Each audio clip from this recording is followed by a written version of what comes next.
And ఇంకొక congrats కూడా చెప్పండి. అర్థమైపోయి ఉంటుంది మీకు ఈ పాటికే ఎందుకు చెప్పేశాను. So directly coming to the point. So ఎప్పుడు చైతు ఒక ఇంటి వారు అయిపోతున్నారు? మేబీ నెక్స్ట్ ఇయర్, మేబీ కాదు నెక్స్ట్ ఇయర్ అనుకుంటున్నామండి. Just planning a few things. So అయిన వెంటనే త్వరలో చెప్తాను మీకు.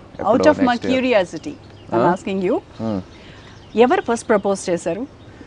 ప్రపోజ్ లేదండి, ప్రపోజ్ అనేది ఎగ్జాక్ట్గా ఎప్పుడు అనేది నేను చెప్పలేనండి. ఎందుకంటే ఏమై చేసే టైం నుంచి మనం ఫ్రెండ్సే అండి.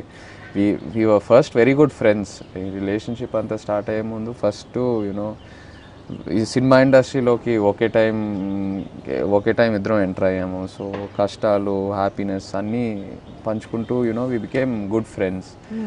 సో ఇప్పుడు ఆ టైం వచ్చింది కాబట్టి అన్నీ కలిసి వచ్చినాయి. సో ఆటోమేటిక్గా it just went ahead, you know ఇద్దరం కలిసి డిసిషన్ తీసుకొని we went ahead. So I read somewhere love propose చేయడం కంటే ముందు మ్యారేజ్ని ప్రపోజ్ చేసేసారు చైతు అని.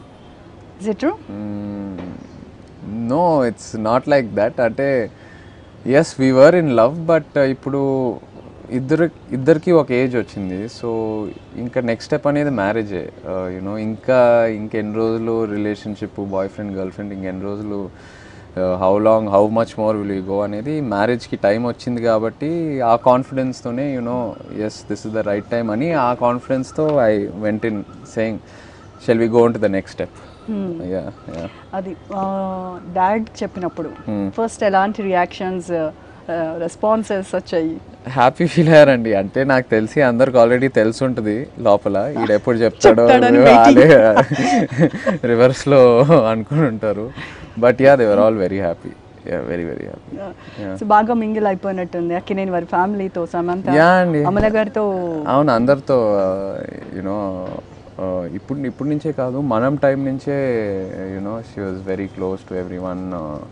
బాగా పరిచయం ఉండేది. So they treat her like a family member already. Chaitu మీరు పర్సనల్గా రిజర్వ్డ్ కదా, అండ్ షీఈస్ లైక్ బబ్లీ, చాలా అల్లరిగా ఉంటుంది. సో ఎలా వీళ్ళిద్దరూ అసలు ఎలా మ్యాచ్ అయ్యారు అనేది కదా, కరెక్ట్ బ్యాలెన్స్ కదా. నేను క్వైట్ ఉంటాను, తను మాట్లాడుతూనే ఉంటుంది. సో బ్యాలెన్స్ అయిపోద్ది. అవును, ఇద్దరం క్వైట్గా ఉంటే ఇంకా కష్టం. అవును, అట్ ద సేమ్ టైం ఇద్దరు మాట్లాడుతూ ఉంటే క్లాష్ అవుతుంది. So this is the perfect balance.